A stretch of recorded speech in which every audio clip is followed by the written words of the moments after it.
سبحانه وتعالى عما يشركون ينزل الملائكة بالروح من أمره على يشاء من عباده أن أنذروا أنه لا إله إلا أنا فاتقون خلق السماوات والأرض بالحق تعالى عما يشركون خلق الإنسان من نطفة فإذا هو خصيم مبين والأنعام خلقها لكم فيها دفء ومنافع ومنها تأكلون ولكم فيها جمال حين تريحون وحين تسرحون وتحمل أثقالكم إلى بلد لم تكونوا بالغيه إلا بشق الأنفس إن ربكم لرؤوف رحيم والخيل والبغال والحمير لتركبوها وزينة ويخلق ما لا تعلمون وعلى الله قصد السبيل ومنها جائر ولو شاء لهداكم أجمعين صدق الله العظيم.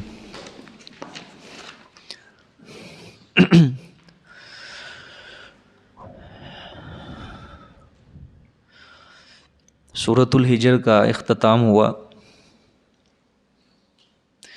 اس سے آگے آج انشاءاللہ سورۃ النحل کا افتتاح کریں گے. اللہ پاک اس کو اپنے فضل و کرم سے اپنی رحمت سے مجھے شرح صدر سے بیان کرنے کی اور آپ کو صحیح سننے کی سمجھنے کی اور ہم سب کو اس پہ عمل کرنے کی توفیق عطا فرمائے. پہلے اس کا اسمی ربط میں بیان کر دیتا ہوں. اسمی ربط اس کا یہ ہے کہ اللہ نے فرمایا اصحاب ہجر کا حال تم نے سن لیا کہ جن کو ضد کی وجہ سے انہیں دنیا کے اندر ہی ہلاک کر دیا. تم کو چاہیے کہ تم اس اصحاب الحجر کی قوم سے عبرت حاصل کرو، اس واقعہ سے عبرت حاصل کرو.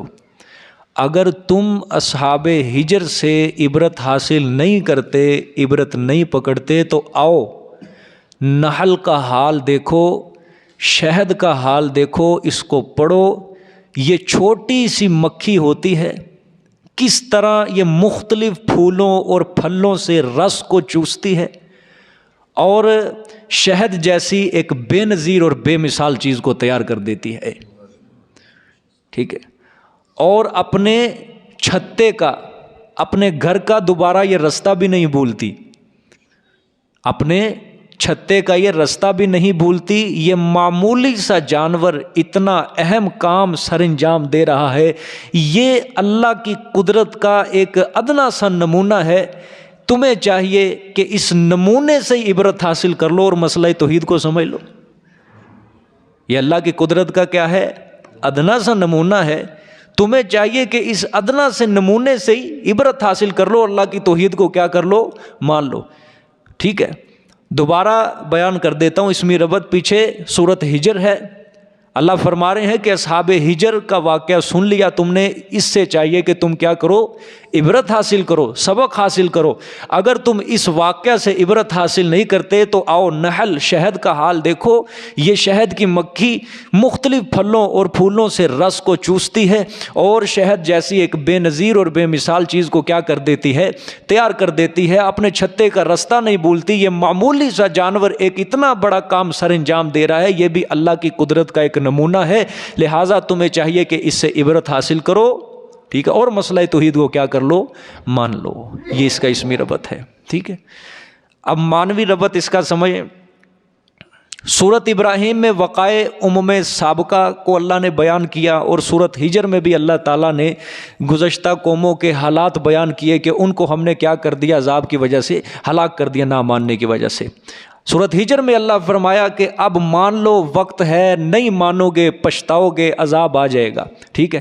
اب سورۃ نحل میں اللہ تعالیٰ بیان کریں گے اگر تم دعوی توحید کو ضد و عناد کی وجہ سے نہیں مانتے، لو پھر اللہ کا عذاب تمہارے اوپر آ کھڑا ہوا ہے. اب جلدی نہیں کرنی تم نے. میرے پیغمبر سے تم یہی مطالبہ کرتے ہو کہ عذاب لے کے آؤ، عذاب لے کے آؤ. اب تم نے ضد کی ہے، عناد کی ہے، لو اب عذاب تمہارے سروں پہ آ کھڑا ہوا ہے. ٹھیک ہے. اللہ اکبر. یہ اس صورت کو اللہ نے بڑی عجیب و غریب انداز میں اس کو شروع فرمایا ہے. ٹھیک ہے.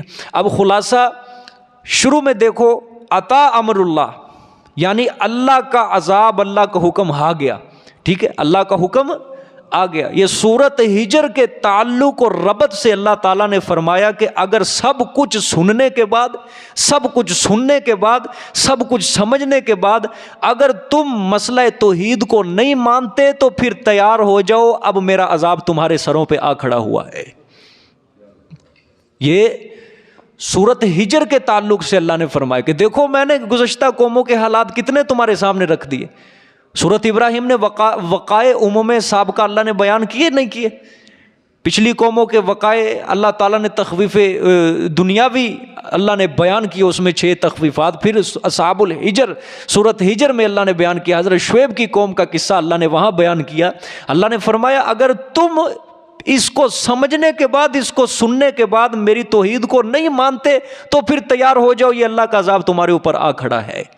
ٹھیک ہے، چنانچہ مشرکین مکہ کو اللہ نے قحط کے اندر مبتلا کیا تھا۔ ٹھیک ہے، کس کے اندر؟ قحط کے اندر مبتلا کیا تھا۔ آخری صورت کے اندر، آخری صورت کے آخر میں اللہ تعالیٰ اس کو بیان فرمائیں گے، لیکن صورت کے شروع میں اللہ نے صرف اس کا اشارہ کیا ہے۔ ٹھیک ہے، اب مضمون کے اعتبار سے اس صورت کے 2 حصے ہیں۔ اب ذرا تکلف کرنا ہے، تھوڑا سا میرے ساتھ ساتھ چلنا ہے۔ مضمون کے اعتبار سے سورت کے کتنے حصے ہیں؟ 2 حصے ہیں۔ پہلا حصہ ابتدائے سورت سے لے کر آیت نمبر 112 تک، جی بما کانوا یصنعون تک، آیت نمبر 112۔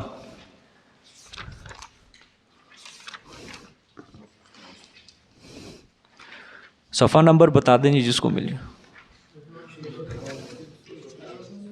بما کانوا یصنعون 112 نمبر آیت ہے۔ 228 ہے،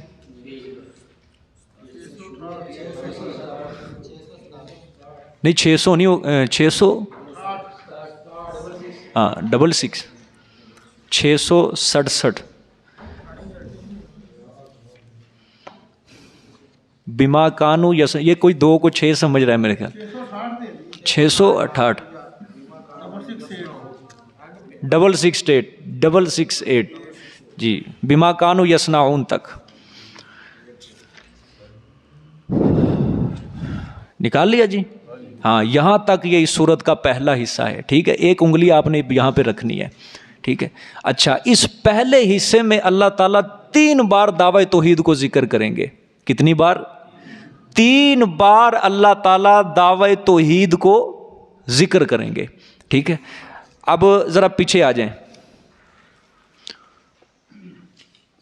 پہلے حصے میں اللہ نفی شرک فی التصرف، نفی شرک فی التصرف یہ عنوان ہوگا پہلے حصے کا۔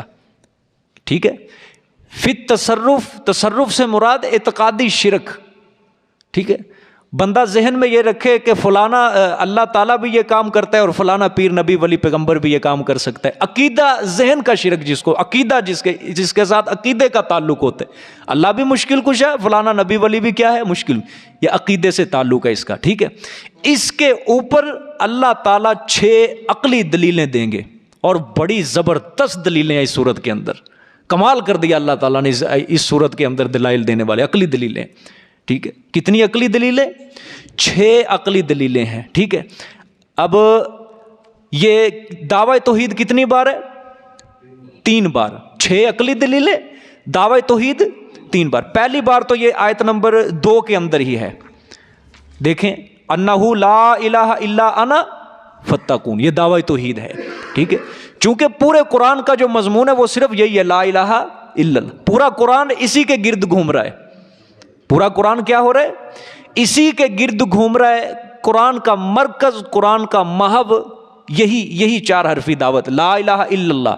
ٹھیک ہے، یہ دعوی توحید ہوتا ہے کہ اللہ کے سوا کوئی معبود نہیں ہے، اللہ کے سوا کوئی عالم الغیب نہیں، کوئی مختار کل نہیں، کوئی مشکل کشا، کوئی حاجت روا نہیں، کوئی اولاد دینے والا نہیں، کوئی بارشیں برسانے والا نہیں۔ یہ عقیدے کے ساتھ تعلق ہے اس کا۔ اسی نفی شرک فی التصرف کے اوپر اللہ 6 عقلی دلیلیں دیں گے۔ پہلی دلیل ہے آیت نمبر 3 شروع ہو رہی ہے، خلق الانسان من نطفۃ فاذا هو خصیم مبین۔ آگے جی نظر، ٹھیک ہے، اب یہ جاتی ہے آیت نمبر 9 تک۔ پھر آگے هو الذی انزل من السماء ماء لکم منہ، آیت نمبر 10 سے لے کر 18 تک یہ دوسری دلیل جاتی ہے۔ ٹھیک ہے، ان اللہ لغفور رحیم. ٹھیک ہے. آگے تیسری دلیل واللہ یعلم ما تسرون وما تعلنون. ٹھیک ہے. اللہ ہی جانتا ہے جو کچھ تم چھپاتے اور جو کچھ. یہ کس صفت کا ذکر ہے اللہ کی؟ عالم الغیب. پہلی دو جو دلیلیں اللہ نے دی ہیں نا اس صورت کی وہ ہے مختار کے اوپر کہ قادر خالق اللہ ہے, قدرت کے اوپر اللہ نے دلیل دی. تیسری دلیل اللہ نے دی ہے علم غیب کے اوپر. ٹھیک ہے. اللہ نے تینوں دلیلوں کے بعد اللہ نے نچوڑ نکالا. کیا نکالا؟ نچوڑ. خدا کی قسم سے کمال کر دیا اللہ نے نچوڑ نکالا. والذین یدعون من دون اللہ لا یخلقون شیئا وهم یخلقون اموات غیر احیاء وما یشعرون ایان یبعثون. دیکھو کتنی دلیلیں ہوئی اب تک؟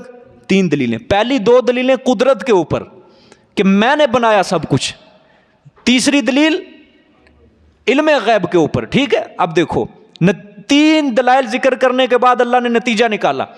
اچھا, پہلی 2 دلیلوں کی اللہ نے وضاحت کی کہ سب کچھ میں نے بنایا. اللہ نے فرمایا میرے سوا جن کو تم پکارتے ہو لا یخلقون شیئا وهم یخلقون. دیکھو اوپر انگلی رکھو, لا یخلقون شیئا وهم یخلقون. پہلی 2 دلیلوں میں اللہ نے چیزیں گنوائی. سب کچھ میں نے بنایا, میرے سوا جن کو تم پکارتے ہو انہوں نے کیا بنایا؟ کچھ بھی نہیں بنایا, وہ تو خود پیدا کیے گئے ہیں, ان کو بھی میں نے بنایا. پہلی 2 دلیلوں کی وضاحت. تیسری دلیل کیا تھی؟ علم غیب. وما یشعرون ایان یبعثون. میرے سوا جن کو تم پکارتے ہو امواتن کیا ہیں؟ مردہ ہیں. غیر احیاء زندہ کوئی نہیں. وما یشعرون ایان یبعثون. وہ تو یہ بھی شعور نہیں رکھتے وہ قبروں سے کب اٹھائے جائیں گے. 3 دلیلیں. تیسری دلیل اللہ نے یہ اس کا نچوڑ نکالا. اچھا, تینوں دلیلوں کا نتیجہ دینے کے بعد اللہ نے فرمایا الہکم الہ واحد. پھر سمجھ لو تمہارا الہ معبود صرف ایک معبود ہے. یہ دوسری مرتبہ دعوی توحید اللہ نے ذکر کیا. 2 مرتبہ ہو گیا جی.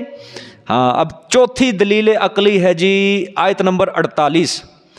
اچھا, اس سے پہلے ایک دلیل نقلی بھی ہے, آیت نمبر 36 نکال لیں. اس کے بعد تخویفات بھی ہیں, شکوے بھی ہیں اور زجرات بھی ہیں. یہ تیسری دلیل کے بعد دلیل نقلی آیت نمبر 36. شاباش, اللہ بڑا ثواب دے گا انشاءاللہ اس تکلف کے اوپر بھی. آیت نمبر 36 آیت 647 صفحہ نمبر 646 جی, آیت نمبر 36.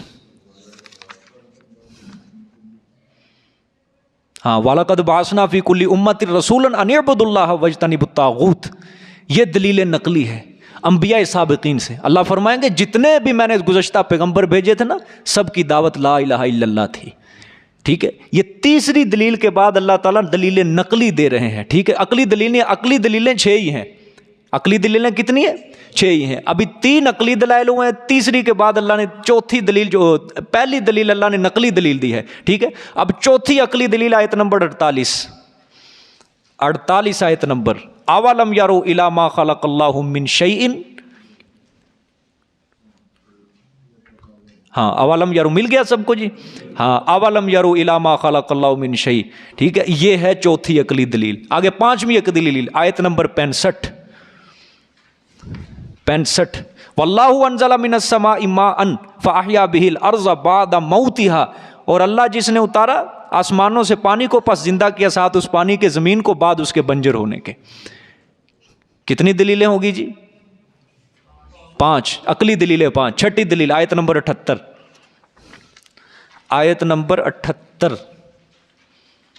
واللہ اخرجکم من بطون امہاتکم لا تعلمون شیئا. سبحان اللہ. ٹھیک ہے. چھٹی عقلی کتنی ہو گئی؟ 6 عقلی دلیلیں ہو گئی آیت نمبر 78 تک. ٹھیک ہے. آگے دوسرا حصہ یہ تو تھا پہلا حصہ. ٹھیک ہے. اب یہ آیت نمبر 78 ہے.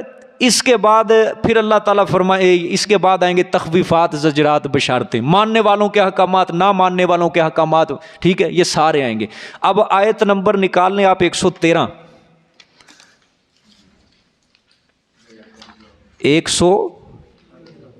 نمبر آیت. وَلَقَدْ جَاءَهُمْ رَسُولٌ مِّنْهُمْ فَكَذَّبُوهُ فَأَخَذَهُمُ الْعَذَابُ وَهُمْ ظَالِمُونَ. اب یہاں سے اس سورت کا دوسرا حصہ اللہ شروع فرما رہے ہیں. ٹھیک ہے. ہاں, پہلا حصہ تو بما کانوا یصنعون تک کیا ہو گیا؟ ختم ہو گیا. ٹھیک ہے. اب دوسرا حصہ وَلَقَدْ جَاءَهُمْ رَسُولٌ مِّنْهُمْ فَكَذَّبُوهُ فَأَخَذَهُمُ الْعَذَابُ وَهُمْ ظَالِمُونَ فَكُلُوا مِمَّا رَزَقَكُمُ اللَّهُ حَلَالًا طَيِّبًا. یہ دوسرا حصہ اللہ تعالیٰ نفی شرک فعلی کی دو شقوں کو بیان کریں گے. پہلے حصے کا مضمون تھا نفی شرک اعتقادی فی التصرف. دوسرے حصے کے اندر اللہ شرک فعلی کی نفی فرمائیں گے. فعلی شرک کیا ہوتا ہے جی؟ بولو. رکوع، سجدہ، نظر نیاز، یہ سارا کیا ہے؟ فعلی شرک. میں نے آپ کو سورۃ بقرہ کے اندر بھی سمجھایا تھا، مائدہ کے اندر نفی شرک فعلی کے تحت اللہ 4 عنوان پیش کرتے ہیں. ٹھیک ہے. تحریمات اللہ، تحریمات لغیر اللہ، نذور اللہ، نذور لغیر اللہ. 4 عنوان اللہ تعالیٰ نفی شرک فعلی. لیکن یہاں پہ 2 شقوں کی اللہ نفی فرمائیں گے.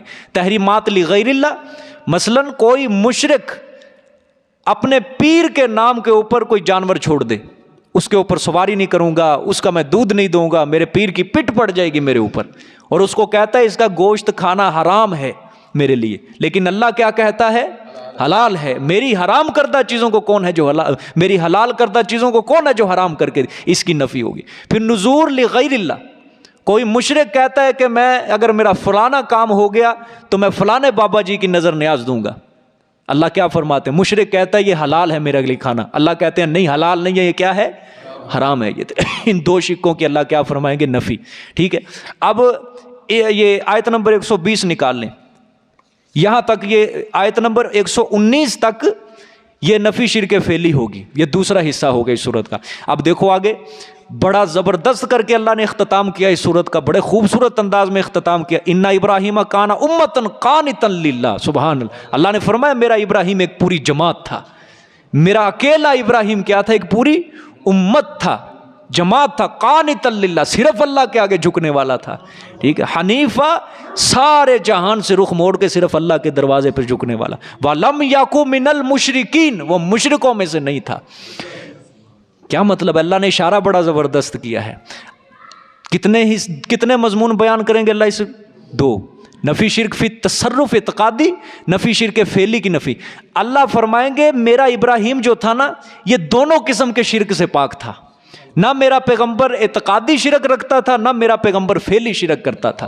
نہ میرا پیغمبر اللہ کے علاوہ کسی کو مشکل کشا حاجت روا سمجھتا تھا، عالم الغیب حاضر ناظر یہ بھی نہیں سمجھتا تھا. نہ میرا ابراہیم غیر اللہ کے نام کی نظر نیاز دیا کرتا تھا، منت منوتی کیا کر. دونوں قسم کے شرک نہیں تھے. ٹھیک ہے. اچھا، اس کی وضاحت کرنے کے بعد اللہ دیکھو آگے کیا فرمائیں گے. دیکھو آیت نمبر ہے 63، یہ 123. ثم اوحینا الیک ان اتبع ملۃ ابراہیم حنیفا. اللہ اکبر. اب اللہ نے اپنے پیغمبر کو خطاب کیا، میرے پیغمبر آپ نے بھی ابراہیم کی ملت کی اتباع کرنی ہے. آخری پیغمبر کو اللہ نے کیا حکم دیا؟ میرے پیغمبر جس طرح وہ میرا ابراہیم تھا، دونوں قسم کے شرک سے پاک تھا. نہ اس کے اندر شرک اعتقادی تھا، نہ اس کے اندر شرک فعلی تھا. میرے پیغمبر آپ نے ابراہیم کی ملت کی اتباع کرنی ہے. بس آخری پیغمبر کو اللہ نے حکم دیا ہے کہ آپ نے بھی کس کی اتباع کرنی؟ ابراہیم کی. ابراہیم کے رستے کے اوپر آپ نے بھی چلنا ہے. ٹھیک ہے. پھر اس کے بعد اللہ تعالیٰ ایک شبے کا جواب دیں گے. ٹھیک ہے. پھر اللہ تعالیٰ ایک طریقے تبلیغ آپ صلی اللہ علیہ وسلم کو بتائیں گے، میرے پیغمبر اس طرح آپ نے تبلیغ کرنی ہے. آخر میں اللہ تعالیٰ مشرکین کی طرف سے جو آپ صلی اللہ علیہ وسلم کو ایذا دی جاتی تھی اس کے اوپر اللہ تعالیٰ صبر کی تلقین فرمائیں گے، تسلی دیں گے. ٹھیک ہے. یہ سورت کا اختتام ہے. آ جائے جی پیچھے.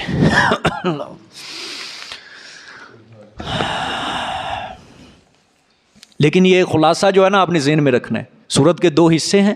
پہلا حصے کا مضمون کیا ہوا؟ نفی شرک فی تصرف یعنی اعتقادی. دوسرے حصے کا مضمون نفی شرک فعلی. ٹھیک ہے. پہلے حصے میں اللہ تعالیٰ شرک فی تصرف، نفی شرک فی تصرف کے کتنی دلیلیں دیں گے؟ 6 عقلی دلیلیں، 1 نقلی دلیل ہوگی. ٹھیک ہے. 6 عقلی دلیلیں، 1 نقلی دلیل ہوگی. ٹھیک ہے. اور 1 دلیل وہی ثم اوحینا کہ آپ اللہ تعالیٰ نے اپنے پیغمبر کی طرف وحی کی کہ آپ نے کس کی اتباع پہ چلنا ہے؟ ابراہیم کی. یہ دلیل وحی ہوگی. ٹھیک ہے. 6 عقلی دلیلیں، 1 نقلی دلیل اور 1 دلیل وحی. ٹھیک ہے. دیکھیں جی. اتا امر اللہ فلا تستعجلوا. آ گیا اللہ کا حکم، قریب آ پہنچا ہے اللہ کا حکم. دوسرا ترجمہ صحیح جو مرادی معنی اس کا بنتا ہے، عطا قریب آ پہنچا ہے اللہ کا حکم. کون سا حکم؟ عذاب والا، سزائے کفر و شرک کی وجہ سے. یعنی جو تم نے کفر و شرک کیا، ضد کی وجہ سے نہیں مانا مسئلہ توحید کو، اللہ تعالیٰ تو عذاب کا مطالبہ کرو. آ گیا پھر وہ اللہ تعالیٰ قریب آ پہنچا. فلا تستعجلوہ، پس نہ جلدی مانگو تم اس کو. ٹھیک ہے، نہ جلدی مانگو تم اس کو. یہ مقصود صورت کا ذکر ہے. یعنی تم نے دعوی توحید کا انکار کیا، میرے پیغمبر کی تکذیب کی ہے، عذاب مانگتے ہو، لو تیار ہو جاؤ، عذاب الہی آنے کو ہے. بخاری شریف کی روایت ہے، اس کے بعد مشرکین مکہ کے اوپر 7 سال تک اللہ نے قحط سالی کو برسا دیا تھا. کتنا؟ 7 سال. آپ صلی اللہ علیہ وسلم نے بددعا دی تھی کہ یا اللہ میری مدد فرما، میری مدد فرما، ان کے اوپر 7 سال قحط نازل فرما، جس طرح تو نے حضرت یوسف کے زمانے میں 7 سال قحط نازل کیا تھا. ٹھیک ہے، کہتے ہیں مشرکین کے اوپر، جب مشرکین مکہ کے اوپر جب قحط آیا تھا، یہ مردار کھانے کے اوپر مجبور ہو چکے تھے. اتنا قحط آیا، مردار کھاتے تھے، ہڈیاں کھا جاتے تھے، بھوک اتنی لگتی تھی کہ بھوک کی وجہ سے ان کو دھند نظر آتی تھی. انسان جب بھوک لگتی ہے، ٹھیک ہے، چکر آتے ہیں، ٹھیک ہے، تو پھر ان کو دھند نظر آنے لگ گئی تھی. تو پھر انہوں نے ابو سفیان کی منت سماجت کی، جاؤ حضرت کے پاس جاؤ، وہ دعا فرمائے. جب پھر یہ ابو سفیان گیا حضرت کے پاس، منت سماجت کی، اللہ حضور صلی اللہ علیہ وسلم نے دعا کی، پھر اللہ نے ان کے قحط کو کیا کر دیا تھا؟ ہٹا دیا تھا. ٹھیک ہے، اللہ کو دیکھو جی. فلا تستعجلوا، نہ تم جلدی مانگو اس کو. سبحانہ و تعالی عما یشرکون، پاک ہے وہ ذات. کیا ہے وہ؟ پاک ہے اللہ، پاک ہے اللہ. کس سے؟ وتعالی، اور بلند و بالا ہے. کیا ہے؟ بلند و بالا ہے. کن سے؟ ان ہستیوں سے، اما یشرکون، جس کو یہ شریک کرتے ہیں اللہ کا. ان ہستیوں سے اللہ پاک ہے جن کو یہ شریک کرتے ہیں. اچھا آپ غور کریں، بظاہر اس کا پیچھے کوئی ربط نہیں لگتا. عطا امر اللہ فلا تستعجلوا، اللہ نے فرمایا قریب آ پہنچا اللہ کا حکم، پس نہ تم جلدی مانگو اس کو. پاک ہے اللہ، وہ بلند و بالا ہے اس سے جو تم. بظاہر کوئی ربط نہیں معلوم ہوتا، لیکن بڑا گہرا ربط ہے. ٹھیک ہے، حقیقت میں یہ کیا ہے؟ بہت بڑا ربط ہے. عطا امر اللہ، اللہ کا کیا آ گیا تم پر؟ عذاب قریب ہے. لوگوں، اگر تم اس عذاب سے بچنا چاہتے ہو تو جن ہستیوں کو اللہ کا شریک بناتے ہو نا، ان کو چھوڑ دو، کیونکہ اللہ پاک ہے. یہ ربط لگ گیا کہ جس کی وجہ سے تم پر عذاب آنے والا ہے، ٹھیک ہے، اس کے ساتھ شرک کرنا چھوڑ دو. اگر تم نہیں چھوڑو گے شرک کرنا تو پھر عذاب آنے والا ہے، کیونکہ شرک ہی ہے جو تمہارے اوپر عذاب لے کے آ رہا ہے. اس شرک کو چھوڑ دو، مان لو سبحانہ کہ وہ اللہ شریکوں سے پاک ہے. ٹھیک ہے، یہ سبحانہ ہے نا، میں نے آپ کو پہلے بھی شاید ایک مرتبہ سمجھایا ہو کہ ہم یہ لفظ جو اردو میں ہر کسی کے لیے بولتے ہیں، مثلا پیغمبر کے لیے بھی بولتے ہیں کہ پیغمبر کیا ہیں؟ پاک ہیں. صحابہ کے لیے بھی بولتے ہیں پاک ہیں. ٹھیک ہے، کپڑے کے بارے میں ہم بولتے ہیں کہ کپڑا میرا کیا ہے؟ پاک ہے. اللہ کے لیے بھی بولا جاتا ہے کہ اللہ پاک ہے، لیکن ہر جگہ پہ اس کی مراد اور اس کا مفہوم کیا ہوتا ہے؟ الگ ہوتا ہے. پیغمبر علیہ الصلوۃ والسلام، جتنے بھی نبیوں کے متعلق جب ہم کہیں گے انبیاء پاک ہیں تو مراد ہوگا کہ وہ گناہوں سے پاک ہیں. صحابہ کے بارے میں جب بولیں گے کہ صحابہ پاک ہیں، مراد یہ ہوگا صحابہ تنقید سے پاک ہے، صحابہ طعن و تشنیع سے پاک ہیں. ٹھیک ہے. اچھا، جب ہم کپڑے کے بارے میں بولیں گے تو مراد ہوگا کہ ہمارا جو کپڑا پاک ہے یہ ہر قسم کی غلاظت اور گندگی سے کیا ہے؟ پاک ہے. جب اللہ کے بارے میں بولیں گے تو یہ معنی بڑا وسیع ہوگا، جتنا لمبا کرتے جاؤ یہ اتنا اس کی حد نہیں ہے، اس کا کنارہ نہیں ہے. یا اللہ تو پاک ہے. اللہ نے فرمایا ہاں میں شریکوں سے بھی پاک ہوں، میری ذات کے اندر، میری صفات کے اندر کوئی شریک نہیں ہے، میرا کوئی ثانی نہیں ہے، میری کوئی نظیر نہیں ہے. نہ حضرت عیسیٰ میری صفات کے اندر شریک ہے، نہ محمد صلی اللہ علیہ وسلم میری ذات و صفات کے اندر شریک ہے. کوئی نبی، کوئی پیر، کوئی پیغمبر میری ذات کے اندر شریک نہیں. میں شریکوں سے کیا ہوں؟ پاک ہوں. میرے اندر کوئی نقص نہیں ہے، کوئی عیب نہیں ہے. یہ مشرک کہتے ہیں، یہ مشرک کہ اللہ ہماری سنتا نہیں ہے. یہ بدبخت میرے اندر عیب نکال رہے ہیں. میں سب کی سنتا ہوں، میں سب کی سنتا ہوں. اللہ کیا ہے؟ پاک ہے. اللہ برادری سے، اللہ خاندان سے، اللہ بیوی سے، اللہ اولاد سے، اللہ ہر قسم کے نقص اور عیوب سے پاک ہی پاک ہے. سبحانہ، پاک ہے وہ ذات. وتعالی ما یشرکون، اور بلند و بالا ان ہستیوں سے جو یہ شریک کرتے ہیں اللہ کا. ٹھیک ہے، دیکھیں جی آگے. ينزل الملائکۃ بالروح من امرہ علی من یشاء من عبادہ. یہ اب دعوی صورت ہوگا. مقصد وہی جمیع انبیاء علیہم الصلاۃ والسلام دعوت الی التوحید ہے. اللہ اس آیت میں فرمائیں گے کہ دعوت توحید یہ ذکر کریں گے اس صورت میں، اسی آیت میں. اور اللہ فرمائیں گے جتنے بھی میں نے نبی بھیجے تھے ماضی کے اندر، سابقہ امتوں کی طرف نبی بنا کر بھیجے تھے، ان سب کا مقصد بھیجنے کا صرف یہی تھا کہ اپنی امت کو آگاہ کر دو کہ اللہ کے سوا کوئی عبادت کے لائق نہیں ہے. ٹھیک ہے، دیکھو ینزل الملائکۃ، ینزل اتارتا رہا ہے، اتارتا رہا ہے. آپ کے نسخے میں کیا اس کا لفظی ترجمہ؟ اتارتا ہے. ٹھیک ہے، ٹھیک ہے، یہ بھی ترجمہ اتارتا ہے، لیکن اس کا تو یہ ہے مضارع کا صیغہ ہے. اگر مضارع کا کریں گے تو پھر یہ قیامت تک کے لیے معنی بنے گا کہ اتارے گا. یہاں سے قادیانی دلیل پکڑتے ہیں کہ دیکھو جی اللہ نے مضارع بولا ہے، مضارع کا صیغہ ہے، اور مضارع کے اندر مستقبل معنی ہوتا ہے کہ اللہ اتارے گا. معلوم ہوتا ہے نبی پاک صلی اللہ علیہ وسلم کے بعد نبوت جاری ہے، لیکن یہاں جو ہوگا ماضی استمراری کہتے ہیں ایک علم کے اندر، اس کا معنی یہ کریں گے اتارتا رہا ہے. ٹھیک ہے، اتارتا رہا ہے ملائکہ کو بالروحی، ساتھ روح کے من امری ہی، اپنے فضل سے. ٹھیک ہے، کس پر؟ علی من یشاء، اوپر اس کے جس کے چاہتا ہے، من عباد ہی، اپنے بندوں سے. اچھا جی، روح سے کیا مراد ہے جی؟ نہیں جی نہیں، روح یہاں روح سے مراد لا الہ الا اللہ ہے. دیکھو غور کرو، اتارتا رہا ہے فرشتوں کو بالروحی، ساتھ روح کے. مفسرین فرماتے ہیں یہ روح سے مراد مسئلہ توحید ہے. ٹھیک ہے، کس طرح؟ جس طرح روح کے بغیر انسان زندہ نہیں رہ سکتا، جس طرح روح کے بغیر انسان زندہ نہیں رہ سکتا، نہ حرکت کر سکتا ہے، نہ سن سکتا ہے، نہ بول سکتا ہے، کوئی حرکت نہیں کر سکتا، اسی طرح انسان کا دین بغیر توحید کے مردہ ہے، زندہ نہیں رہ سکتا. ٹھیک ہے، روح سے مراد کیا ہے؟ لا الہ الا اللہ، وہی مراد ہے روح سے مراد. ٹھیک ہے، وہی کو روح اس لیے کہا گیا ہے کہ اس سے مردہ دلوں کو حیات ملتی ہے. توحید کو روح اس وجہ سے کہا گیا ہے کہ اس سے مردہ دلوں کو کیا ملتی ہے؟ حیات ملتی ہے. ٹھیک ہے، ینزل الملائکہ، اتارتا رہا فرشتوں کو ساتھ روح کے من امرہ، اپنے حکم سے، علی من یشاء، اوپر جس کے چاہتا رہا، من عبادہ، اپنے بندوں سے. دیکھو اب تفسیر ہے روح کی، انذروا. ٹھیک ہے، یہ کہ آگاہ کر دو، یہ کہ کیا کر دو؟ آگاہ. ڈراؤ ترجمہ نہیں کیا میں نے، یہ کہ آگاہ کر دو، انہو، بے شک، لا، نہیں، الہ، کوئی معبود نہیں، کوئی عبادت کے لائق نہیں. دیکھو اب مقصد انبیاء، ٹھیک ہے، کہ جمیع انبیاء کا مقصد بعثت کیا تھا؟ دعوت الی التوحید تھا. ٹھیک ہے، کہ وہ توحید کی، یہ کہ آگاہ کر دو. ٹھیک ہے، بے شک نہیں کوئی عبادت کے لائق، کولی فیلی مالی، منت منوتی، نظر پھیرے، طواف، سجدہ، رکوع. ٹھیک ہے، لا الہ، کوئی عبادت کے لائق نہیں، الا انا، مگر صرف میری ذات، مگر صرف میری ذات. فتقون، پس مجھ ہی سے ڈرو. یعنی کیا مطلب؟ کہ شرک چھوڑ دو، نہ کرو شرک. شرک کرو گے عذاب بھیج دوں گا، ڈرو مجھ سے، ظالموں ڈرو مجھ سے. ٹھیک ہے کہ نہیں؟ ہاں. اب یہ اللہ تعالیٰ نے دیکھو انذرو کی جو یہ وحی کی جو تفسیر کی ہے نا، یہ انذرو کے ساتھ کی ہے کہ وہ انذرو انہو، وہ وحی کیا ہے؟ لا الہ الا.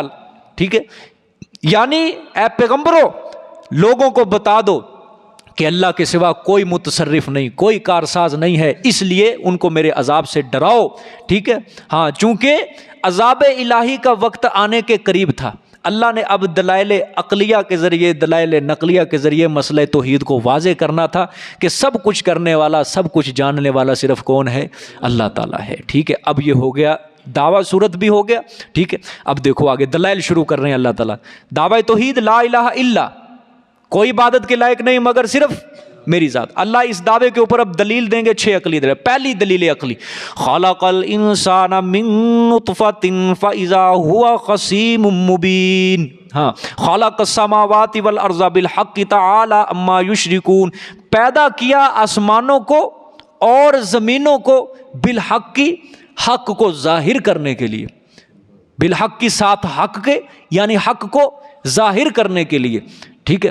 اب دیکھو اللہ نے فرمایا اس دلیل کے اندر، پہلی دلیل میں اللہ فرمائیں گے جو کچھ میں نے اس میں ذکر کیا ہے نا، جو کچھ اس دلیل کے اندر اللہ نے ذکر کیا وہ سب غیر خدا کی قدرت سے ماورا ہے، غیر اللہ کی قدرت سے ماورا ہے، باہر ہے، اس کی قدرت سے باہر ہے، ٹھیک ہے۔ اللہ فرمائیں گے ان چیزوں کا خالق صرف میں ہوں، لہٰذا میں اپنی ذات کے اندر بھی یکتا ہوں، میں اپنی صفات کے اندر بھی یکتا ہوں، ٹھیک ہے۔ دیکھو خالق السماوات والارض، پیدا کیا اس نے آسمان کو اور زمینوں کو ساتھ حق کے پیدا کیا۔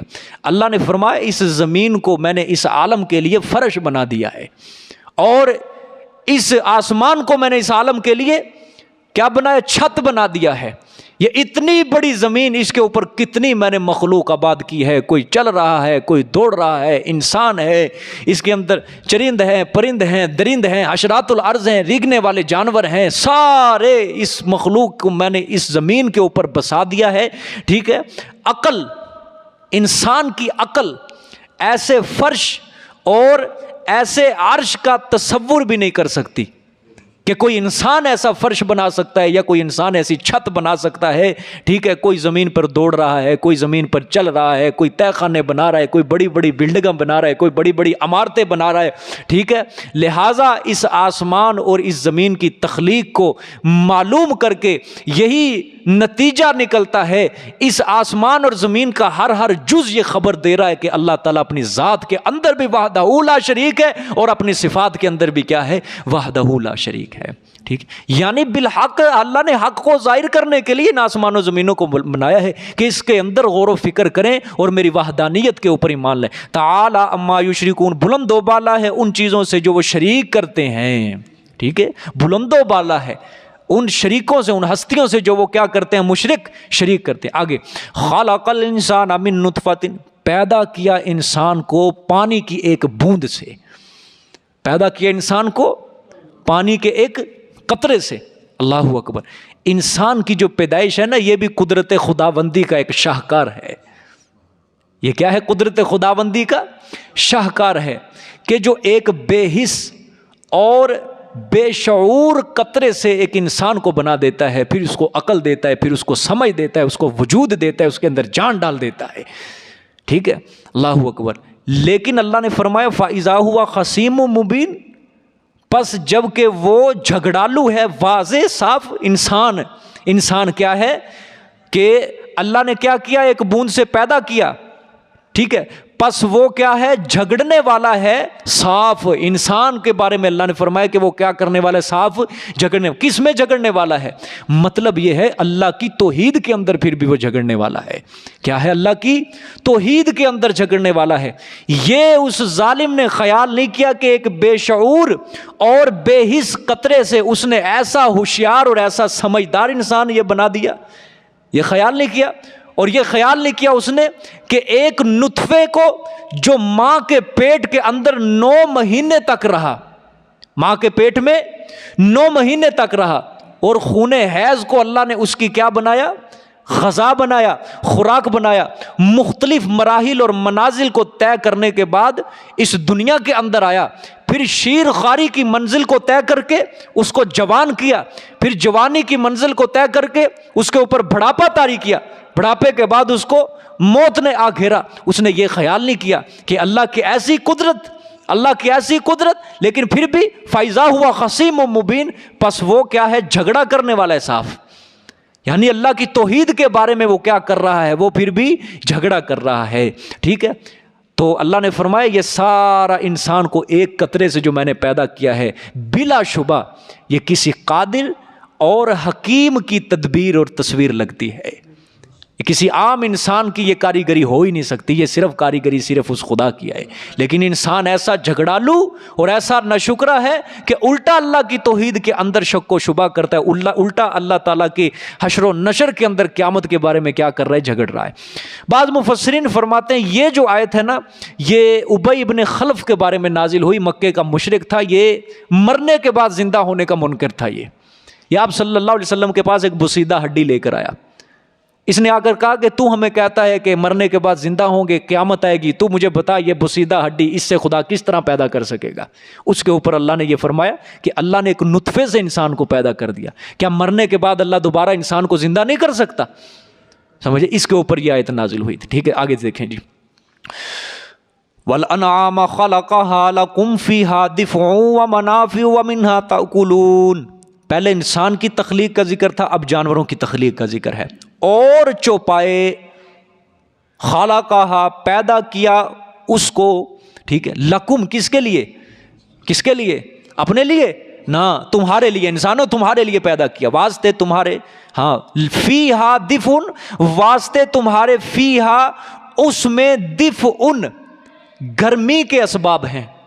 فی الحال ترجمہ دیکھیں پھر میں سمجھاتا ہوں کیا ہے. گرمی کے اسباب ہیں. ومنافع، اور بہت سارے منافع بھی. ومنہا تأکلون، اور اس سے تم کھاتے بھی ہو. ان سے کیا کرتے ہو؟ جانوروں سے کھاتے ہو. ٹھیک ہے، اللہ نے تمہارے لیے جو چوپائے پیدا کیے ہیں نا، اللہ نے فرمایا ان میں تمہارے لیے گرمی کا سامان ہے. دفء کا ترجمہ میں نے کیا، گرمی کا کیا ہے؟ سامان ہے. ٹھیک ہے، یعنی ان جانوروں کے اون اور بالوں سے تم ایسی پوشش تیار کرتے ہو جو تم کو سردی سے بچاتی ہے. گرمی کا سامان ہے. ٹھیک، گرمی حاصل کرنے کا. اس کے علاوہ ومنافع، بہت سارے منافع ہیں. کیا مطلب؟ تم دودھ پیتے ہو. ٹھیک ہے، کیا کرتے ہو؟ دودھ پیتے ہو. اس کے علاوہ تم اس کے اوپر سواری بھی کرتے ہو، یہ منافع ہیں. اور اس کے علاوہ ومنہا تاکلون، ان کو ذبح کر کے تم اس کا گوشت کھاتے ہو، چربی استعمال کرتے ہو، وہ کھاتے ہو. ٹھیک ہے، یہ تمہارے لیے میں نے کیا یہ سب کچھ. دیکھیں ترجمہ دوبارہ. والانعام، اور جانور پیدا کیا اس کو، لکم واسطے تمہارے، اس میں گرمی کا سامان ہے. یعنی ان کی کھال اور ان سے، ان کے اون سے گرم کپڑے بنتے ہیں. ومنافع، اور منافع ہیں دوسرے. کیا مطلب؟ کہ دودھ پیتے ہو، سواری کرتے ہو. ومنہا تاکلون، اور ذبح کر کے ان سے کیا کرتے ہو؟ کھاتے ہو تم. وَلَكُمْ فِيهَا جَمَالٌ حِينَ تُرِيحُونَ وَحِينَ تَسْرَحُونَ، اور واسطے تمہارے ان جانوروں میں، جمال، زیب و زینت ہے. کیا ہے؟ خوبصورتی، زینت. حین تریحون، ہاں، جب کہ شام کو تم واپس لاتے ہو چرا کر ان جانوروں کو. وحین تسرحون، اور جب تم صبح کے وقت لے جاتے ہو. کس لیے؟ چرانے کے لیے لے جاتے ہو. اللہ نے فرمایا ان جانوروں کے اندر تمہارے لیے میں نے خوبصورتی کو بھی پیدا کیا ہے. توجہ کی ضرورت ہے. تمہارے لیے ان جانوروں کے لیے میں نے کیا رکھا؟ اس کے اندر زینت، خوبصورتی رکھی ہے. ٹھیک ہے، جب تم ان کو شام کو واپس گھر لے کر آتے ہو. ٹھیک ہے، اللہ نے صبح کے جانے کا پہلے ذکر نہیں کیا. پہلے ذکر کیا کیا؟ شام کو لے کر آتے ہو. کیا مطلب؟ جب تم شام کو جانوروں کو لے کر آتے ہو نا گھر میں، وہ پیٹ بھر کے آتے ہیں، کھا پی کے آتے ہیں. ان کے تھن دودھ سے لبریز ہوتے ہیں. ان کے تھن دودھ سے لبریز ہوتے ہیں. زینت، خوبصورت. جب تم گھر میں آتے ہو تمہارے گھر میں ایک عجیب چہل پہل ہو جاتی ہے. اب تو اس کا اندازہ ہم نہیں لگا سکتے. پرانا دور ہوتے تھے نا جب یہ بکریوں والے آج بھی اگر ہیں، ٹھیک ہے، جن کا گزر بسر ہی صرف جانوروں کے اوپر ہے. ٹھیک ہے، وہ جب گھر میں آتے ہو تم لے کے، ان جانوروں کے تھن دودھ سے لبریز ہوتے ہیں. تمہارے بچے خوش ہو جاتے ہیں، تمہاری بیوی خوش ہو جاتی ہے کہ آج خوراک اچھی ملے گی، آج جانور دودھ اچھا دیں گے. عجیب قسم کی گھر کے اندر کیا ہو جاتی ہے؟ چہل پہل ہو جاتی ہے. میں نے تمہارے لیے جانوروں میں خوبصورتی رکھی ہے. ٹھیک ہے، اور پھر صبح کو جب تم لے کے جاتے ہو ان کو، اس کے اندر اگرچہ دودھ تھن کے اندر نہیں ہوتا، لیکن جب تم چراگاہوں کی طرف لے کر جاتے ہو اس کے اندر بھی تمہارے لیے خوبصورتی ہے. کیا مطلب؟ کہ تمہاری دنیاوی شان و شوکت نمایاں ہوتی ہے. اس سے تمہاری دنیاوی شان و شوکت کیا ہوتی ہے؟ نمایاں ہوتی ہے. اچھا، اللہ نے شام کو لے کر آنے کا اللہ نے پہلے ذکر کیا اور صبح کو لے کر جانے کا بعد میں. اس کی وجہ یہ ہے کہ دیکھو جب شام کو جانور گھر آتے ہیں نا تو نہا دھو کے دودھ تھن سے لبریز ہوتے ہیں. ان کے تھن دودھ سے لبریز ہوتے ہیں، نہا کے آتے ہیں جانور، اچھا ہو کے آتے ہیں. اللہ نے اس لیے شام کا پہلے ذکر کیا اور صبح کو اللہ نے بعد میں اس لیے ذکر کیا کہ جانور رات کو گوبر کرتے ہیں، پیشاب کرتے ہیں، ان کے جسموں کے اوپر لگتا ہے. ٹھیک ہے، اس وقت کم زینت ہوتی ہے، اس کو اللہ نے بعد میں ذکر کر دیا. لیکن شام کو زینت زیادہ ہوتی ہے جانوروں کے اندر، اللہ نے اس کو پہلے ذکر کر دیا ہے. ٹھیک ہے، اللہ اکبر. دیکھو جی، وَلَكُمْ فِيهَا جَمَالٌ، واسطے تمہارے ان جانوروں میں زیب و زینت ہے جس وقت کہ تم واپس لاتے ہو شام کو چرا کر. وَحِينَ تَسْرَعُونَ، اور جب کہ تم صبح کو چرانے کے لیے لے جاتے ہو. ٹھیک ہے، لے جاتے ہو. آگے وَتَحْمِلُ أَثْقَالَكُمْ إِلَىٰ بَلَدٍ لَّمْ تَكُونُوا بَالِغِيهِ إِلَّا بِشِقِّ الْأَنفُسِ. اچھا اس سے پہلے، اس کے ترجمے سے پہلے، اور صرف اتنا ہی نہیں کہ تمہارے لیے زینت ہی نہیں رکھا، صرف اتنا ہی نہیں، اور اٹھاتے ہیں وہ بوجھ تمہارے. وہ جانور صرف دودھ ہی نہیں دے رہے، جانور صرف تمہارے لیے زیب و زینت نہیں، بلکہ وہ اٹھاتے ہیں تمہارے بوجھ. کب؟ الا بلدن، طرف شہر کے، طرف ایک شہر کے، لم تکونو جو نہیں تھے تم پہنچنے والے، بالغی ہی جو نہیں تھے تم پہنچنے والے ہی اس شہر کو. اچھا الا بشق الانفس، مگر ساتھ مشقت اپنی جانوں کے، مگر ساتھ مشقت جانوں کے. اللہ نے فرمایا کہ یہ جو جانور ہے نا، یہ صرف تمہیں دودھ ہی نہیں دے رہے، تمہارے لیے زینت ہی نہیں بنائی، بلکہ یہ جانور تمہارے بوجھ کو اٹھا کر بھی ایک شہر سے دوسرے شہر تک لے جاتے ہیں، کہ جس شہر کی طرف تم نہیں جا سکتے تھے. ہاں تم جا تو سکتے ہو، لیکن بڑی مشقت اٹھا کے تم جا سکتے ہو دوسرے شہر کی طرف. ٹھیک ہے کہ نہیں؟ یہ جانور تمہیں بھی اور تمہارے سامان کو بھی اٹھا کر ایک شہر سے دوسرے شہر کی طرف لے کر جاتے ہیں. ٹھیک ہے کہ نہیں؟ اچھا اللہ نے آگے فرمایا، اللہ اکبر، سبحان، ان ربک لرؤوف الرحیم، بے شک تمہارا رب البتہ شفقت کرنے والا ہے، شفقت کرنے والا ہے. کہ تمہارے آرام کے لیے کیسے کیسے اللہ نے اسباب مہیا کر دیے، تمہاری راحت کے لیے، تمہارے آرام کے لیے اللہ نے کیسے کیسے سامان، کیسی کیسی سواریاں، کیسے کیسے اسباب مہیا کر دیے ہیں. ٹھیک ہے، جو تمہارے سامان سفر کو، سامان زراعت کو، سامان تجارت کو، اور خود تمہیں بھی وہ جانور اٹھا کر لے کے جاتے ہیں. اور اتنے اتنے بڑے جانوروں کو اللہ نے تمہارا مطیع بنا دیا، فرما بردار بنا دیا. تم اس کے سامنے رائی کے دانے کے برابر ہو، لیکن ایک اونٹ کو فرما بردار بنا دیا انسان کا، ایک ہاتھی کو اللہ نے انسان کا فرما بردار بنا دیا، ایک بھینس کو اللہ نے انسان کا فرما بردار، گھوڑے کو، گدھے کو، خچر کو انسان کا فرما بردار بنا دیا. یہ تمہاری راحت کے لیے میں نے ان کے طبیعتوں کے اندر رکھ دیا کہ تو نے اس انسان کی خدمت کرنی ہے. ٹھیک ہے کہ نہیں؟ اچھا اللہ بھی نچوڑ نہیں نکالیں گے، نچوڑ نکلے گا وہ آخر میں جا کے اچھی طرح. جب نچوڑ نکالتے ہیں پھر سب کے ماتھے کے اوپر تیوری چڑھتی ہے، یہ کیا کر دیا اب. ٹھیک ہے، یہ تو مشرک مانتے تھے ساری چیزیں، اس لیے تو اللہ دلیلیں دے رہے ہیں. ٹھیک ہے کہ نہیں؟ نچوڑ آخر میں نکلے گا 3 دلیلوں کے بعد. ٹھیک ہے، اللہ الا بشق الانفس، مگر ساتھ مشقت. ان ربک لرؤوف الرحیم، بے شک تمہارا رب البتہ شفقت کرنے والا، رحم کرنے والا. اللہ اکبر. یہ اس چیز کو ابھی ذہن میں رکھنی ہے. یہ ابھی میں تھوڑی ایک اور بات آگے کروں گا. آگے والخیل والبغال والحمیر لترکبوها وزینہ، اور گھوڑوں کو، والخیلہ اور گھوڑوں کو، والبغالہ اور خچروں کو، والحمیرہ اور گدھوں کو، لترکبوها. اچھا یہ اس کے بعد ان کو بھی تمہارے لیے پیدا کیا ہے، کیونکہ تخلیق کا ذکر ہے نا پیچھے ہے نا، والانعام خلقہا، کہ چوپایوں کو پیدا کیا، انسان کو پیدا، یہ تخلیق کی. اور گھوڑوں کو اور خچروں کو اور گدھوں کو پیدا کیا، کیوں؟ لترکبوها، تاکہ تم سوار ہو وہ اس پر، وزینہ اور زینت. اور کیا بنایا تمہارے لیے؟ زینت بنایا، خوبصورتی بنایا. اللہ نے فرمایا میں نے گھوڑوں کو، خچروں کو اور گدھوں کو یہ تمہارے لیے زینت بنایا ہے. ٹھیک ہے، تمہارے، تاکہ تم اس کے اوپر سوار ہو وہ. ٹھیک ہے کہ نہیں؟ خچر کے اندر کتنا زور ہوتا ہے، گھوڑے کے اندر کتنا زور ہے. عام طور پہ پہاڑی علاقے پہ خچر زیادہ استعمال ہوتا ہے، سامان اوپر لے جانے میں اور اتارنے میں سب سے زیادہ خچر، اور بوجھ اٹھانے میں گھوڑا، خچر، گدھا یہ آگے آگے ہوتے ہیں. ٹھیک ہے، اونٹ بھی بوجھ اٹھاتا ہے، سمجھ آئیے کہ نہیں؟ اونٹ بھی کیا آتا ہے؟ بوجھ اٹھا لیتا ہے. اونٹ جو ہے نا، اونٹ یہ ریگستانی سفر کا بڑا ماہر ہے، بادشاہ جس کو کہہ لو، کیونکہ اس کو بھوک اتنی زیادہ جلدی نہیں لگتی، پیاس نہیں لگتی. گھوڑا جو ہے نا، گھوڑا ہے یہ بھی سفر کا بادشاہ ہے، لیکن یہ گھوڑے کو بار بار پانی پلانا پڑتا ہے، گھاس دینی پڑتی ہے. لیکن اونٹ جو ہے نا، بوجھ اٹھانے کے اندر بھی، ایک شہر سے دوسرے شہر لے جانے کے اندر، یہ ریگستانی علاقے کا یہ بادشاہ ہے. ٹھیک ہے، گھوڑا جو ہے یہ جہاد کے اندر زیادہ کام آتا ہے. ٹھیک ہے، کیونکہ اس کی رفتار بہت زیادہ تیز ہے. ٹھیک ہے، لیکن اگر ایک شہر سے دوسرے شہر کی طرف جانا ہو، سامان اٹھا کے جانا ہو، بوجھ اٹھانا ہو، اس کے اندر اونٹ کیا ہے؟ بے مثال ہی ہے. سمجھ آئی ہے؟ اچھا لوگ کہتے ہیں کہ یہ لو جی قرآن پاک کے اندر، آج کے لوگ جو ہے نا، قرآن پاک کے اندر سائیکل نہیں ہے، سواری نہیں ہے، جہاز کا ذکر نہیں ہے، یہ گھوڑے کھچروں کا اللہ نے ذکر کر دیا، یہ تمہارے استعمال کے اندر ہی نہیں آتے. ٹھیک ہے، آج کل تو سائیکل ہے، موٹر سائیکل ہے، جہاز ہے، بحری جہاز ہے، گاڑیاں ہیں، عالی شان گاڑیاں ہیں، ٹھیک ہے، یہ تو قرآن کے اندر ذکر نہیں ہے، اللہ نے ایک لفظ کے اندر اس کا جواب دے دیا. دیکھو آگے، وَيَخْلُقُ مَا لَا تَعْلَمُونَ، اور پیدا کرتا رہے گا جس کو تم نہیں جانتے. ساری چیزیں اس کے اندر آ چکی ہیں.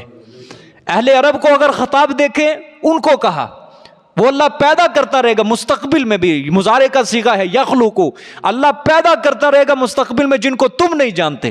اس کے اندر آگے آج کی ہو سکتا ہے آج کے 50 سال بعد، 100 سال بعد اس سے بھی زیادہ جدید چیزیں نکل آئیں، اس کو ہم نہیں جانتے، اس کو ہم نہیں جانتے.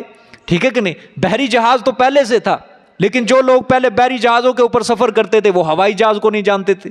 ٹھیک ہے، ٹھیک ہے، اب ہمارے دور کے اندر ہوائی جہاز آ گیا. ٹھیک ہے، ہو سکتا ہے ہوائی جہاز سے بھی آگے کوئی اور جدید ٹیکنالوجی آ جائے، جدید سواری آ جائے. ٹھیک ہے، اس کے اندر یہی چیز شامل ہوا، یخلق ما لا تعلمون، اور پیدا کرتا رہے گا ما لا تعلمون، جو تم نہیں جانتے جن چیزوں کو. ٹھیک ہے، اللہ نے فرمایا دیکھو میں نے یہ چیزیں تمہارے لیے پیدا کی ہیں، تمہاری سواری کے لیے پیدا کی ہیں، تمہارے زینت کے لیے پیدا کی ہیں. کتنا فائدہ دیتے ہیں تم کو یہ، کتنا فائدہ دیتے ہیں، دودھ تمہیں دیتے ہیں، زینت تمہیں بخشتے ہیں، تمہارا سامان ایک جگہ سے دوسری جگہ اٹھا کر یہ لے کر جاتے ہیں. ان ربک لرؤوف الرحیم، بے شک تمہارا رب کیا البتہ شفقت کرنے والا ہے، رحم کرنے والا. لیکن انسان اپنے اوپر شفقت نہیں کرتا. آج سواری یوں چلاتا ہے دوڑا کے مارے، جو جیسے سر پہ کفن باندھ کے آتا ہے. یہ گھر سے نکلتا ہے سوار کفن سر پہ باندھ کے ماں باپ کو وصیت کر کے آتا ہے بس میں مرنے والا ہوں. بس نہیں، اللہ شفقت والا ہے.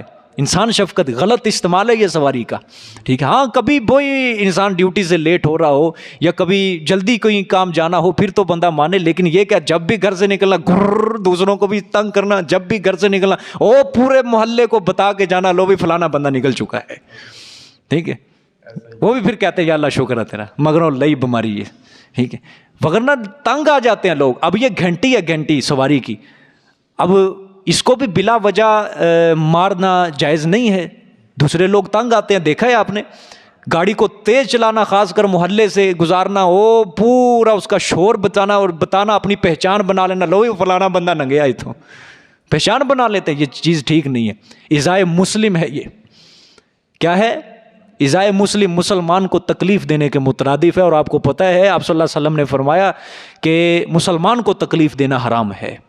بلا وجہ گھنٹی مارنا یہ بھی ٹھیک نہیں ہے. بس دے گھنٹی پر گھنٹی، دے گھنٹی پر، یہ بھی ٹھیک نہیں ہے. سمجھ آئی ہے؟ اور اس کو تیز چلانا یہ بھی ٹھیک نہیں ہے. آپ بھی مر سکتے ہو، اگلا بھی مر سکتا ہے آنے والا سامنے. ٹھیک ہے، ایک حد کے اندر رہ گیا. اللہ نے بڑی سہولت دی ہے نا، یہ سہولت دی ہے ہمارے لیے ہے نا، اسی کے اندر شامل ہے. بے شک تمہارا رب البتہ شفقت کرنے والا. اگر دیکھا جائے تو ان کے اوپر شفقت ان حساب سے کم تھی، ہمارے اوپر شفقت زیادہ ہے آج سواری کے لحاظ سے. لیکن جتنی شفقت ہمارے اوپر ہے اتنی ناشکری بھی اندر ہمارے ہے. ٹھیک ہے، سواری کسی کو اچھی مل جائے اس کے اوپر تکبر نہیں ہے.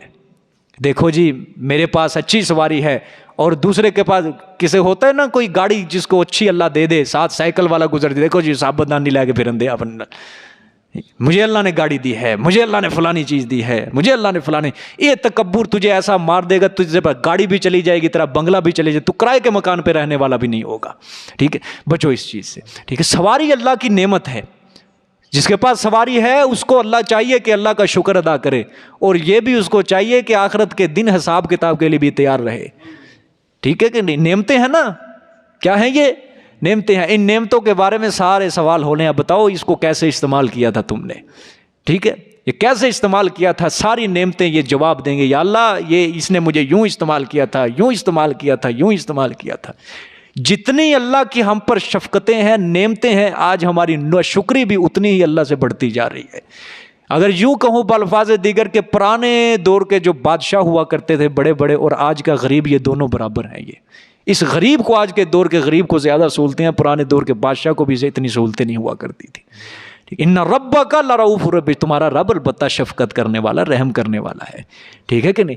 گدھا ہے، گدھا ریڈی چلانے والا ہے، اللہ نے اس کے اوپر شفقت کیا کہ اس کا وہ سامان ادھر ادھر لے کے جا رہا ہے، لیکن وہ نہیں شفقت کرتا گدھے کے اوپر. بدبخت انسان. خچر جس کے پاس، وہ نہیں شفقت، بلا وجہ مارتے رہیں گے یار. جانور جانور ہے، بے زبان ہے. ٹھیک ہے، وہ تو خدا کا شکر کرے اللہ نے گدھے کو زبان نہیں دی. گدھے کو اللہ نے، ہم کہہ نہیں دیتے بیوقوف کو گدھا کہہ دیتے ہیں ہم. ٹھیک ہے، کیوں کہتے ہیں بیوقوف کو ہم گدھا کہہ دیتے ہیں؟ کیا وجہ ہے؟ کہ تو اتنا خدمت گار جانور ہے، یہ مالک کا اتنا خدمت گار ہے. انسان کو اس سے سبق حاصل کرنا کہ وہ اپنے سچے مالک کا اتنا خدمت گار نہیں ہے، سچے مالک کا اتنا شکر ادا نہیں کرتا. دیکھو گدھا چلو اپنے مالک کا وفادار تو ہے نا، اس سے سبق حاصل کرنا چاہیے. اللہ یہی تو چیزیں بتا رہے ہیں، یہی تو اللہ کیا بتا رہے ہیں چیزیں. اللہ نے جو ان کی فطرت کے اندر رکھ دی ہے یہ وہ کرتے ہیں. ان چیزوں سے سبق حاصل کرے. گدھا اپنے مالک، وہ مار بھی رہا ہے اس کا مالک، لیکن وہ اس کے اشاروں پہ چلتا جا رہا ہے، چلتا جا رہا ہے، چلتا جا رہا ہے. لیکن انسان، اللہ نے قرآن بھیجے، نبی بھیجے، یہ بدبخت اللہ کے راستے میں نہیں، یہ چھوڑ رہا ہے اللہ کے راستے کو. اللہ کہہ رہا ہے میری طرف آ، ٹھیک ہے، ادھر سے شیطان کہہ رہا ہے میری طرف آ. شیطان کی مان رہا ہے لیکن اللہ کی نہیں مان رہا انسان. سمجھ آئیے کہ نہیں؟ تو گدھا ریڑھی چلانے والا ہے، اللہ نے اس کو اس کے لیے دیا، اس کی خدمت کے لیے دیا. اس کو چاہیے کہ شفقت کرے اس کے اوپر، جس طرح اللہ نے اس کے اوپر شفقت کیا، گدھا ریڑھی چلانے والے کو شفقت. اور آپ کو پتہ ہے گدھا ریڑھی چلانے والا عجیب و غریب قسم کی گالیاں نکالتا ہے، عجیب و غریب قسم کی گالیاں، ایسے بلا تکا منہ سے نکالتا رہتا ہے گالیاں، بلا تکا ہی منہ سے. عقل مر چکی ہوتی ہے. ٹھیک ہے، اللہ تعالیٰ نے یہ ساری چیزیں شکر ادا کرنا چاہیے. اس کے روزی روٹی کا سارا کیا ہے، سامان اللہ تعالیٰ نے اس کو لیے تیار کیا. ٹھیک ہے، آگے دیکھیں جی. اللہ وعلی اللہ قصد السبیل ومنہا جائر. اب یہ اللہ تعالیٰ فائدہ روحانیہ دلیل، وہی چیز میں نے بتا دی نا کہ ان جانوروں سے صرف یہ دودھ ہی حاصل کرنے کے لیے میں نے نہیں بنائے جانور، صرف زیب و زینت کے لیے نہیں بنائے، تمہاری آرائش اور آزمائش کے لیے نہیں بنائے، بلکہ اس سے روحانی فائدہ حاصل کرو. ان جانوروں کے اندر غور و فکر کرو اور میری توحید کے دلائل کو سمجھو. ٹھیک ہے، فائدہ روحانیہ. ترجمہ غور سے، وعلی اللہ، اور اللہ تک پہنچتی ہے قصد السبیل، سیدھی راہ. اللہ تک پہنچتی ہے سیدھی راہ. ٹھیک ہے، کہ ان جانوروں کے اندر جو اللہ نے قدرت رکھی ہے اس کا معائنہ کر کے توحید کو سمجھو. ان جانوروں کے اندر اللہ نے جو قدرت رکھی ہے، ان جانوروں کے اندر معائنہ کر کے اللہ کی توحید کو کیا کر لو، سمجھ لو. ٹھیک ہے، آگے فرمائے وَمِنْهَا جَائِرٌ، اور ان میں سے بعض ٹیڑھے راستے ہیں. ان میں سے بعض راستے کیا ہیں، ٹیڑھے ہیں. یہ اللہ نے فرمایا کہ توحید جو ہے نا یہ اللہ تک پہنچنے کا راستہ ہے. وَعَلَى اللَّهِ قَصْدُ السَّبِيلِ، کہ توحید جو ہے نا، جو توحید کے راستے پہ چلے گا سمجھو وہ اللہ تک پہنچ جائے گا.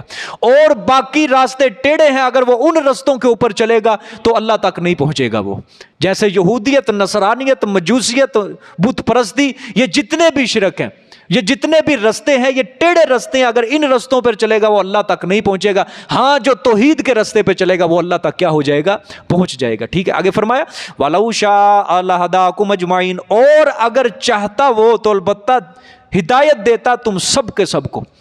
اگر اللہ چاہتا تم سب کو ہدایت دے دیتا، لیکن اللہ نے مجبور نہیں کیا. اللہ کو مجبوری والا ایمان نہیں چاہیے.